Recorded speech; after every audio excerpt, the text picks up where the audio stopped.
Good to have you here with me today.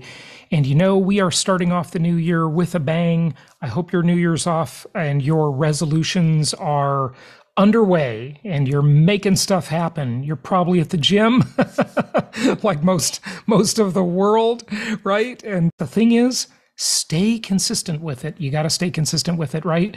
And that's what we're here to help you do for part of your New Year's resolutions, maybe. And, we are starting off the new year. We just finished the holidays, but it's never too soon to plan another holiday. No, it is not. That's why we wanted to invite you to our upcoming Empowered Investor Pro cruise. Yes, we are doing a cruise. Now, this is a very casual event. It's really vacationing together, talking about business and investing, having a good time. This is not a conference. It's not a seminar. We won't be meeting in a room, sitting inside, with slides on a screen or anything like that. I was actually invited to speak on this cruise ship, and I thought, you know what? Why not invite some of our Pro members along? So if you're an Empowered Investor Pro member, join us. You've got the information there in our social network group. If you're not a Pro member, all you have to do is become one and then sign up for the cruise and join us. This is on one of the largest cruise ships in the entire world, Miami, Puerto Costa Maya, Cozumel. If you're a scuba diver, that's like one of the best places in the world, or if you like snorkeling, it's going to be an awesome time. 5-day cruise. And that is March 4th through the 9th, leaving out of Miami. So join us for that. Empoweredinvestor.com/cruise. Empoweredinvestor.com/cruise. And we have Joseph Wang, the Fed guy, back with us today. He was on the last episode, and we're going to be talking more about monetary policy, the economy, what to expect, what to do about it, and all of that kind of stuff. But I wanted to make sure I got this cruise announcement out there because other than the Pro members who already know about it, it is our first announcement to everybody on the show here. So all you have to do is become a Pro member. We'd love to have you. You get all kinds of benefits, discounts in that group, and then you can join us on the cruise as well. So it would be a great time to spend some time together. This is just going to be a small group, folks. This is not any big event. It's really an opportunity to vacation together. That's really what it is at its core. So join me on that. And, you've probably never seen me relaxed. I'm not very good at relaxing, but I will do my best on the cruise ship. We'll have some drinks and some fun, and we'll do some snorkeling or scuba diving and enjoy some sunshine and good times and build some good lifelong relationships and friendships. So join us for that, empoweredinvestor.com/cruise for that. But let me go over a couple things before we get to our guest today, Joseph Wang, who's back with us. The Fed guy is back with us, and just got to move something here on my screen. So, apartments. Well, I have talked a bit about how rent calculations are not very accurate because they mostly include apartment surveys rather than single family home surveys. And that is really important because if you're watching me on video right now, you see on the screen, I've got this article up here that says apartment rent to keep slowing this year. I've talked to you before about how multifamily units are oversupplied in the marketplace. There really is a glut of these with so much coming on the market. There's been so much construction. Any American city you go to, there's just tons of apartment complexes under construction. So the demand was there, but now that market's looking a little bit oversupplied for sure, and it'll eventually get absorbed. But again, that takes some time. So when you see these rent statistics or hear them or whatever, remember, they are heavily weighted on the apartment side of the equation. There is not good rent data for single family homes. Okay, so just wanted to share that with you. Now, this chart actually shows it more graphically, which is really interesting. And again, this one's from CoreLogic, okay? Here you see, rents going up and down, but obviously the broad trend is definitely up over the years. And you see all of these different price tiers of these rents, right? And you see that it's softened a bit. But the question is, compared to what? I mean, look at how high rents have gone up. They have just skyrocketed over the last few years. And so, like appreciation in the cyclical markets and like the oversupplied apartment market, they're going to give a little bit of that back. I mean, folks, for all of you who own properties in cyclical and hybrid markets, where you have seen just massive, dramatic, out of this world appreciation, did you really expect to keep all of that? I mean, seriously, if you could perfectly time the market, you could sell at the top and buy at the low point, buy in the valley, sell at the peak, right? But no one can do that perfectly. Nobody does it perfectly. It is a fool's errand. The thing to do, the strategy that actually works in real life over time for the mass majority of people, is to simply buy good properties that make sense the day you buy them and hold them for the long term. And so this chart shows home price appreciation by price tier. And this data is a little bit hard to come by. It's very infrequent in the way it's cited. Usually they're just citing overall numbers in sound bites. But what I want to impart to you here, and if you're watching on the video, show you on this chart, is how the lowest priced properties, those entry-level properties, appreciated the most. Now, this probably doesn't amaze you. I need a little sound effect for that one. Yeah, it probably doesn't amaze you too terribly much, but just think about why this is true. And you think about this massive number of households that have formed over the last 12 years, last 14 years, coming out of the depths of the Great Recession, just a monumental number of new households and an extreme shortage of entry-level home supply. So that's obviously one reason. The affordable houses are sought after by investors like us. And so those are the best properties to invest in because they have the best rent to value ratios. They make the most sense to buy. And they are just looking very, very good. The demographics coming at the rental housing market and the investment housing market over the next decade are phenomenal. Now, this will peter out, okay? This will not last. We are going to move into a time after this decade where things start to get more questionable. If you're a student of the fourth turning, we really kind of enter most of that fourth turning in the early 2030s. And it'll be interesting to hear this show on Flashback Friday in 10 years, right? Won't it? That's the great thing. You can go back and listen to my content for 17 years. Think about that. Hold me accountable. Listen to my old shows. Of course, you get some on Flashback Friday, but go in and just pick up some of those old episodes and listen to them and tell me what you think of all the predictions I made back then. I'm pretty darn good at this, except for interest rates. I absolutely suck at predicting interest rates.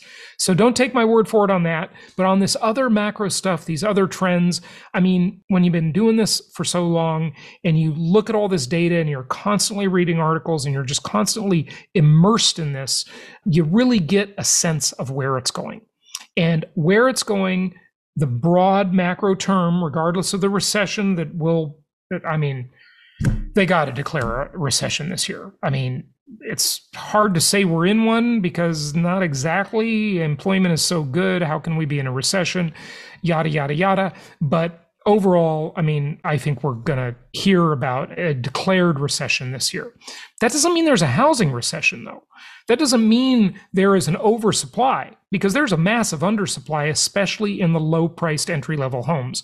And the next 10 years are looking pretty darn great for investors. So keep that in mind. Okay, what else do we have? Oh, this is interesting too, because, you're hearing about how, inventory is up, inventory is spiking, right? Oh, the housing market, it's doom and gloom, but they're so wrong because they never ask and they never answer the Jason Hartman question. Compared to what, right? Compared to what? Yeah, it's up from extreme, massive shortages, but it is still very, very low historically. So when you look at this chart that I've got on the screen here, we've got several markets shown: Charlotte, North Carolina, Denver, Las Vegas, Nashville, the general Northwest region, San Diego, California, of course, Santa Clara, California. And we see the inventory levels in 2021, December of 21, November of 22, and December of 22, right? So we get this year over year comparison.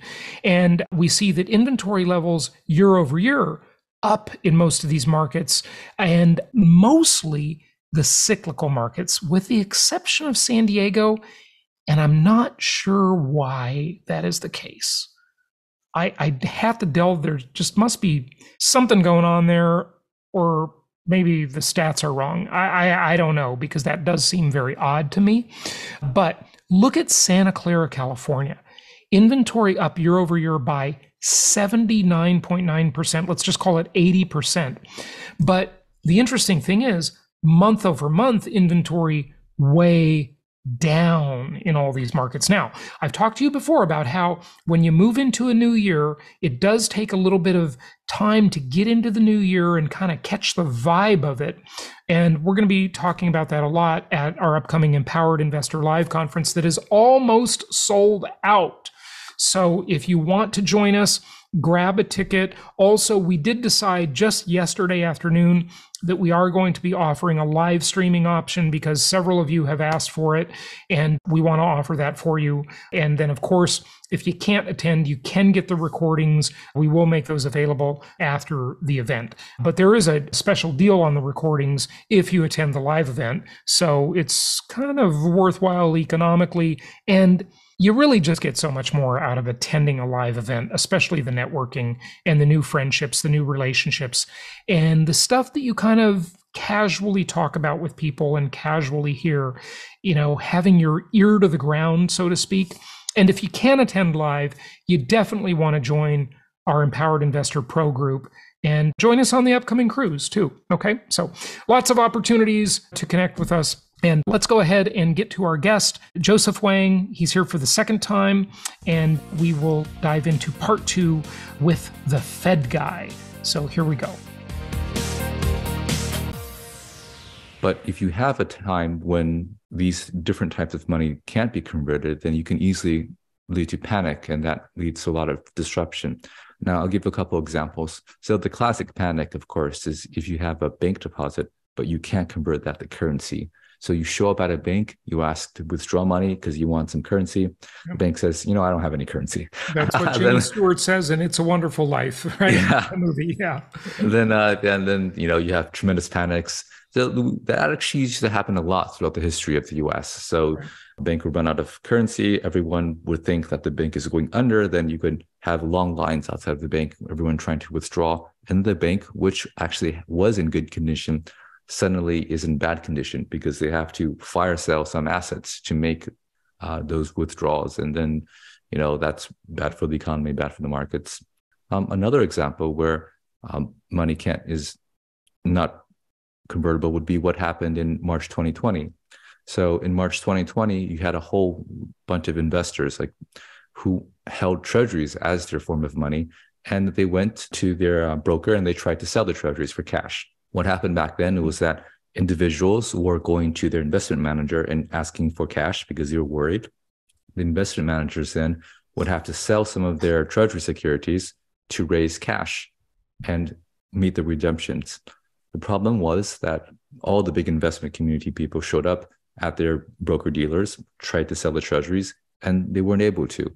They weren't able to sell their treasuries. Now, that's just bizarre. It's just exactly like showing up at a bank and not being able to get currency out. So that led to a huge panic where everyone sold everything to try to get some cash. So investment managers sold corporate bonds, sold equities. It was a mess. And you saw that happen with the markets tanking until finally the Fed stepped in as kind of like the lender of last resort function and bought all those treasuries off those investors indirectly. So that restored the convertibility between treasuries and bank deposits. So that solved the crisis. So you really, really need to have this lender of last resort, the Fed there, maintaining that convertibility between different types of money. Would it be fair to say that you would not be on the camp like many are that, wants to end the Fed? I mean, it is your former employer, But do you agree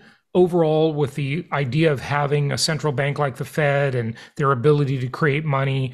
Or do you have this possibly more idealistic opinion like me that thinks that, hey, the market should just regulate the money supply by market forces? Well, Or am I out of my no, I mind? would say that the Fed is a product of market forces. I mean, if you look at the history of the US and look at any other history throughout any country, that they evolved through market forces to have a central bank to act as lender of last resort, because that's the institutional arrangement that worked the best. So before the Fed, you would have all sorts of banking panics. And it was not just in the US, but it's the same problem throughout history and across different countries as well. And because everyone faced the same problem, they all evolved a similar solution, a central bank acting as lender of last resort. Yeah. So I would say that they are a product. The Fed is actually a product of market forces. However, the Fed today is very different than what it was initially. It does a lot more than act as lender of last resort. What we're seeing in the central bank community is that the central bankers are basically expanding their mandate from purely lender of last resort to all sorts of other things. For example, one of the things that the Fed just announced is that they want to put climate stuff in bank regulations. So in practice, what that could be is that they can make it very costly for a bank to offer loans to, let's say, the fossil fuel industry, because the fossil fuel industry is, according to them, bad for the climate. So what's happening is that the Fed, as central bank, is being more than lender of last resort, but actually micromanaging the allocation of credit in the economy through their regulations. And this is happening in the Eurozone as well, and probably other countries. I can see that trickling right down to wokeness and social credit scores and exactly. your own CBDC on your phone, that if they don't like what you say, you're going to pay a higher interest rate. And that's another good point that you mentioned, CBDC. That's central bank digital currency. Yeah. Yes, exactly. And where are the CBDCs most popular in the world? They're in authoritarian countries like China, which has their own CBDC. Yeah, try doing anything bad in China, you lose everything. You have your CBDC revoked. You basically be on the streets. So it gives the central bank a lot more power than their initial mandate. And I think that's where the problem is, that they're going beyond what they're supposed to be doing. Yeah, it's true. Okay.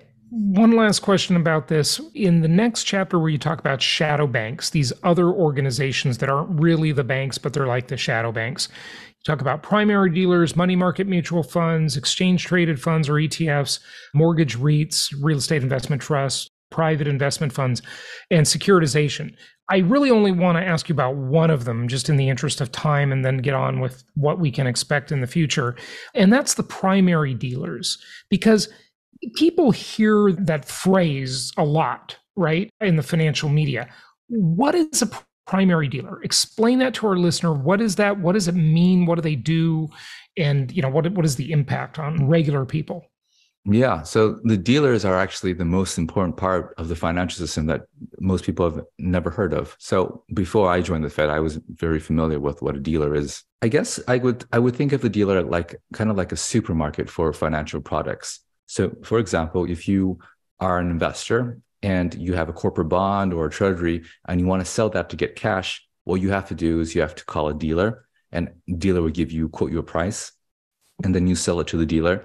What the dealer does then is they hold on to that treasury or corporate bond or something, and then sell it to one of their other clients. So the dealers basically sit in the center of the financial system by making markets.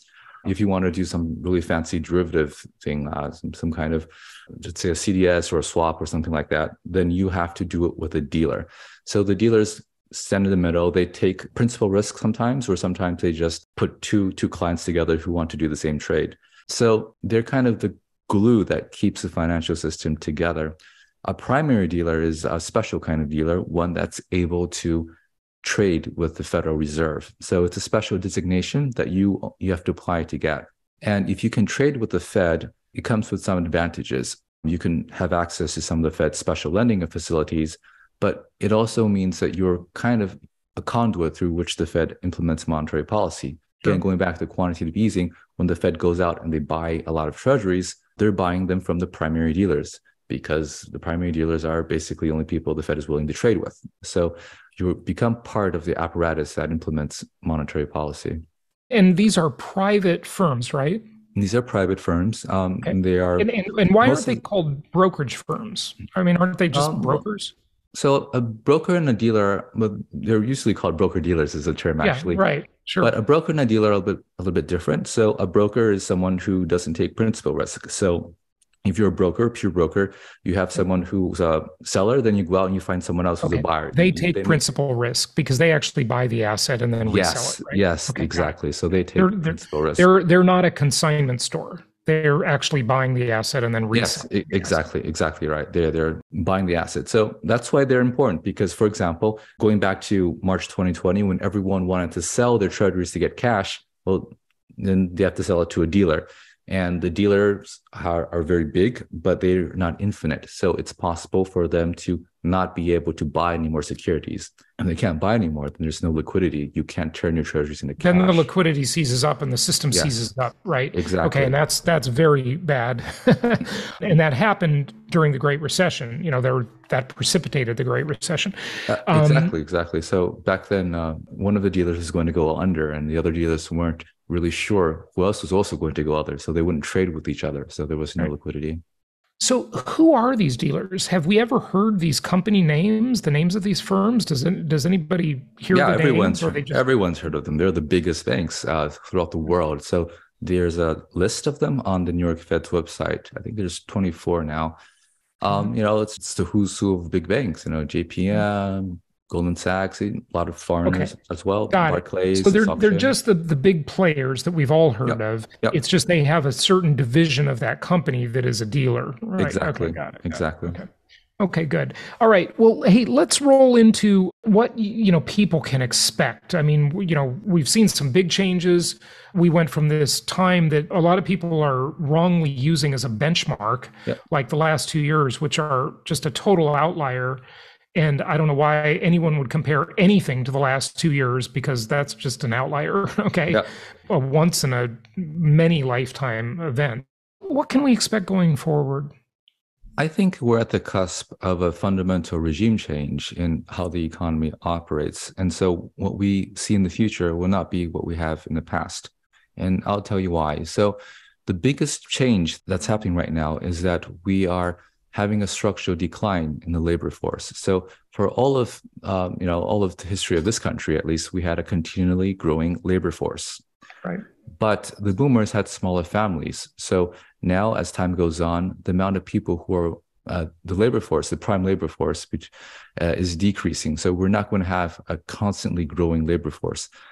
That has tremendous implications because that means we have a structural shortage of labor. And we have a structural unless automation fixes that.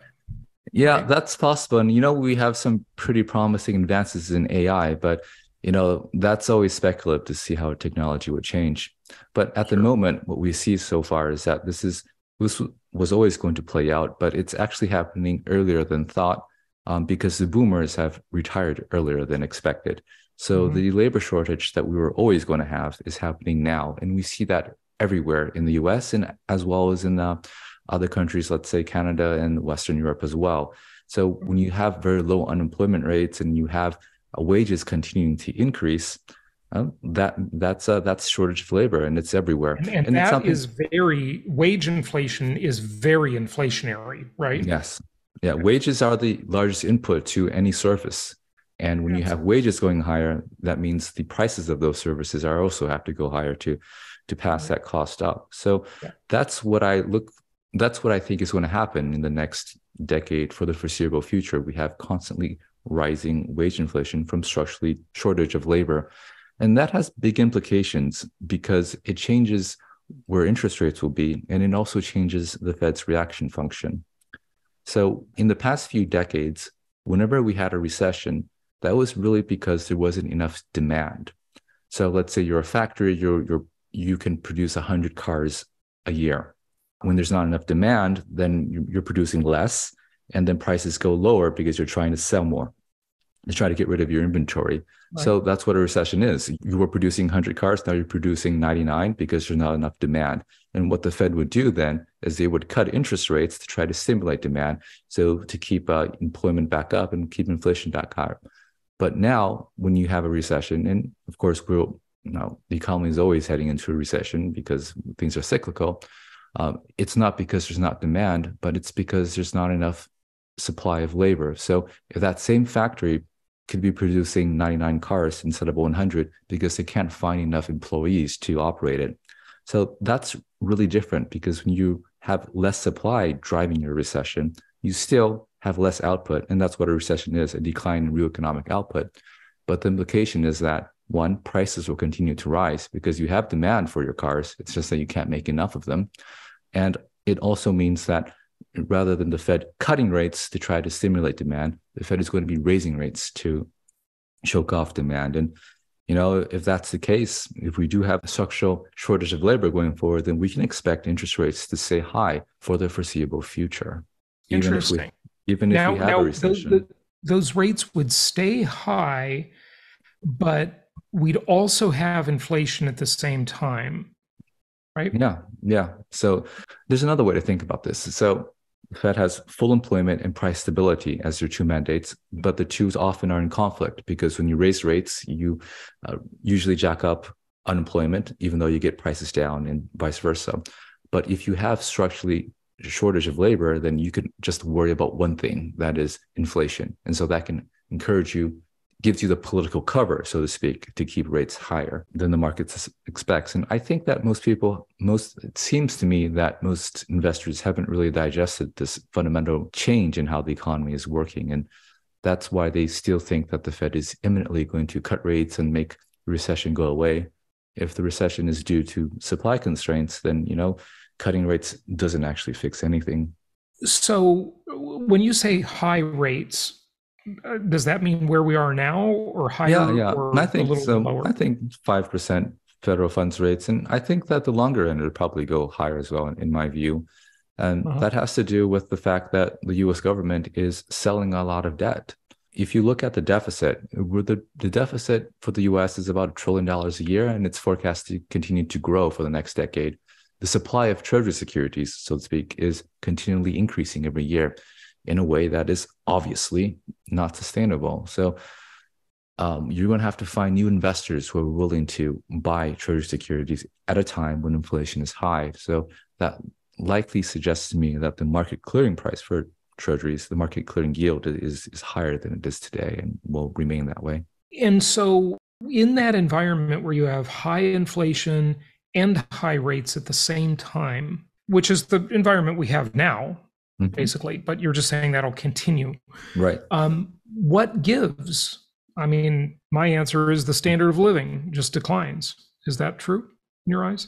I think it's good for labor and bad for capital. It's basically going to be a reversal of what we saw in the past few decades, because again, if you have in the past few decades, we saw everything being really good for capital and bad for labor. Yeah. Right? So if you, look at financial assets. Let's say you're a boomer, you bought a house in California for $50,000. My gosh, you're like a multimillionaire today. But things change though. So it's kind of like oil, for example. Let's say you have a shortage of oil, the price of oil goes higher. Then if you're a producer of oil, then obviously it's good times for you. And in the same way, if you have a shortage of labor, then the people who actually work for a living, well, they're going to have their wages go higher, and they're going to do better.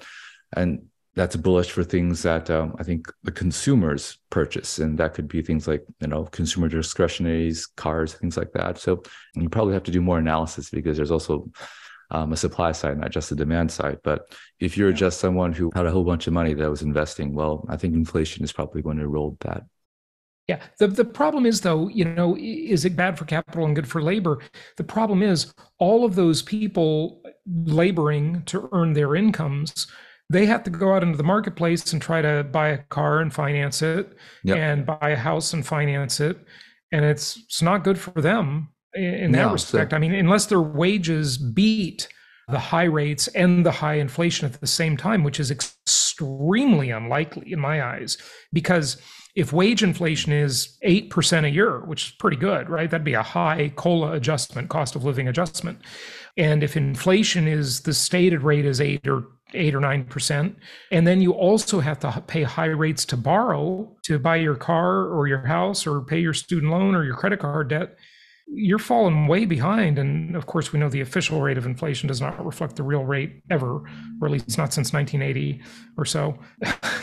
No, So I don't know. I don't know if it's really good for labor. You make a really good point. And so wage inflation has, on average, not caught up with actual inflation. So people are getting a decline in their real wages. But that's actually not uniform across the whole spectrum. If you are actually low wage, you are actually getting increases in real terms. And I think that we're just in the beginning of this transition. So I think as time goes on, wages will continue to increase, but inflation will moderate a little bit. So I think we'll see more real wage increases across the spectrum. I think we're just pretty early into this process. So you're saying the wages, you think, could beat inflation. The problem is, I don't think they'll beat high interest rates at the same time, but at least they'll beat inflation, hopefully. Yeah, so I think real interest rates will have to be relatively higher as well. The way that I think about this is that, let's say, so if we can assume that we are having a decrease in supply of real goods and services because there's a shortage, then you can think of it as having, 10 people to feed, but only having food for 9 people. So how do you square that? One way you can square that is having high real interest rates and encouraging one of them to not eat. So to give up their food today, so someone else can eat today, and in return for having more food later on in the future. So that's another way. So there are 2 ways to do this. One is that you spread out the 9 meals to 10 for 10 people. That's inflation, right? Eroding your that's shrinkflation. Yeah, exactly. Another way is just higher interest rates. You encourage one of them to not eat so someone else can eat, and that's what higher interest rates do. They encourage people to not consume today and consume tomorrow instead, and when what they're not consuming today, someone else gets to consume it. Yeah, good point. But the thing that could save us from the labor shortage is automation. Yes. And I've talked about this a lot over the years. It's fascinated and scared me because if you just look at transportation alone now, look, self-driving vehicles have been really slow coming, but they're gonna get here. Okay. Yep. And transportation is one of the biggest industries on earth. I mean, all these drivers that drive things and Ubers and UPS and everything. And, there's drones maybe to replace them with deliveries. If you just displace those people, wow, that's a lot of unemployment. And Jason, what if one day we get robots that can build robots too, right? Oh, of course. Yeah. No, well, that's how we're going to conquer the universe, is through particle replicators, that go and build everything when they get to the new planet. I think that's a really good question. But then when that happens, it's going to be it's a political question of how you distribute all that stuff. Because if you have a lot of productivity, you're going to have a lot of goods and services, and you have a lot of people who are not working because we don't need them anymore. So then we're going to have tremendous movements for, let's say, socialism or even communism. And I don't know, maybe the system will work when we have superabundance. I don't know. But we'd probably have some kind of political revolution when we get there. Yeah, no, it's times, they definitely are changing. There's no question about that. That's for sure. Joseph, give out your website or whatever you'd like and wrap it up with any closing thoughts. This has been a fascinating discussion as always. Sure. Well, first of all, I appreciate you reading my book. So if you guys are interested in learning more about the financial system and central banking, I have a book, Central Banking 101. There's also a website, but it's available on Amazon. I have a few hundred 5-star reviews. So it's been very helpful from the feedback that I get. And if you're interested in having more timely insights on what's happening in the markets, I also have a blog. It's called fedguy.com. Excellent. Very good. Yes, you have 463 reviews and they're like 4.7 stars. So congratulations on that. That's excellent. Good stuff. And Joseph, I think you're joining us for our collective event in Jekyll Island, Georgia, right? Yeah. I've heard so much about Jekyll Island. It's a storied place and I'm really looking forward to being there. Yeah. I tell you, folks, if you're thinking of joining our collective mastermind group, it is such an awesome group. We do these fantastic, we do 4 events per year, and then we have Zoom meetings all the time.